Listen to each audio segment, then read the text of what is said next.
ছেলে মেয়ের মধ্যে অনেকটা তফাৎ থাকে, এটা আমি হারে হারে টের পাচ্ছি।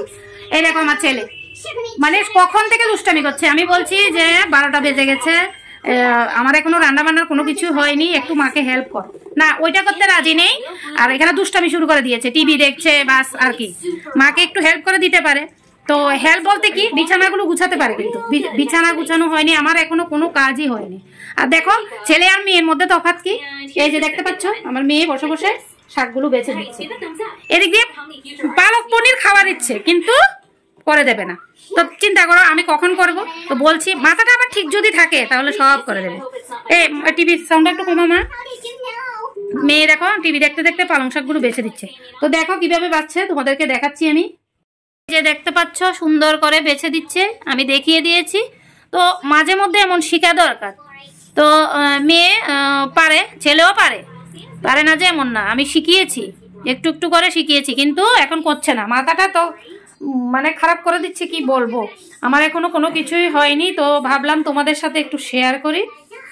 বাবা একটু করে দে না রে মাকে, এই কি না একটু করে দে না বাবা, বিছানাগুলো গুছিয়ে দে না, মা লেট হয়ে যাচ্ছে তো।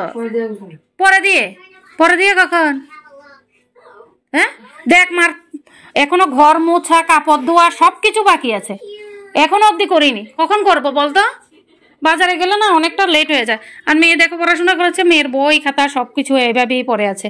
বিছানাটার কাণ্ড দেখো, বিছানাটা একবার কিন্তু আমি গুছিয়েছি, কিন্তু এখন দেখো কি অবস্থা। এই দেখো সোফার মধ্যে মানে সবকিছু এইভাবেই পড়ে আছে ছড়িয়ে চিটিয়ে। তো এখনো দেখো পুজো দেওয়া সবকিছু বাকি আছে। হ্যাঁ বলো, হয়ে গেছে, গুড গার্ল।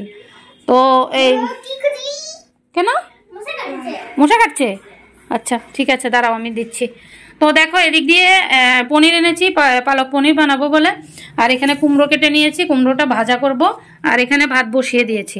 তো আজকে সিম্পলি এই দুইটাই, আর কোনো কিছু করব না, যেহেতু আমার অনেক কাজ বাকি আছে।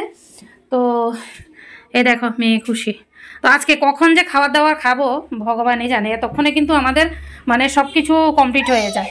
এর মধ্যে আজকে দেখো কতটা মানে লেট হয়ে গেছে। এই দেখো কারেক্ট 12টা বাজে, চিন্তা করো কারেক্ট 12টা বাজে, এখনো আমি কিছুই করিনি। তো এই হচ্ছে ছেলে আর মেয়ের মধ্যে তফাৎ। দেখো বারবার বিছানায় উঠছে নামছে, না ঠিক করছে না কিছু করছে। আজকে যে কি হয়েছে ছেলেটার ভগবানই জানে, এতবার করে বলছি কিছুই শুনছে না।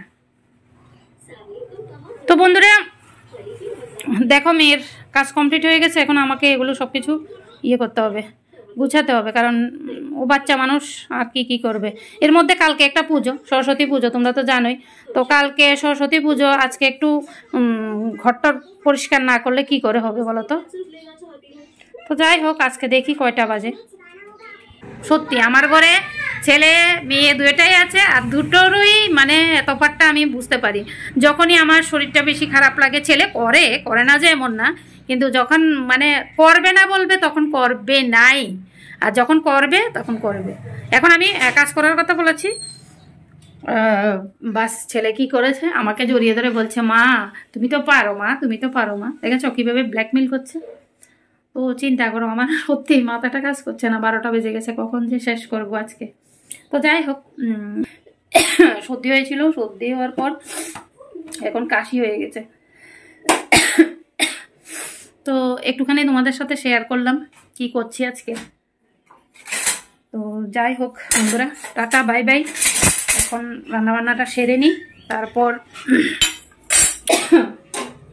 বাজারটাও বসিয়ে দিই। তো টাটা বন্ধুরা, বাই। তো তোমাদের ঘরে এমন আছে মানে কাজের ফাঁকি বাজ, অবশ্যই কমেন্টে জানাবে। তো টাটা বন্ধুরা, বাই বাই।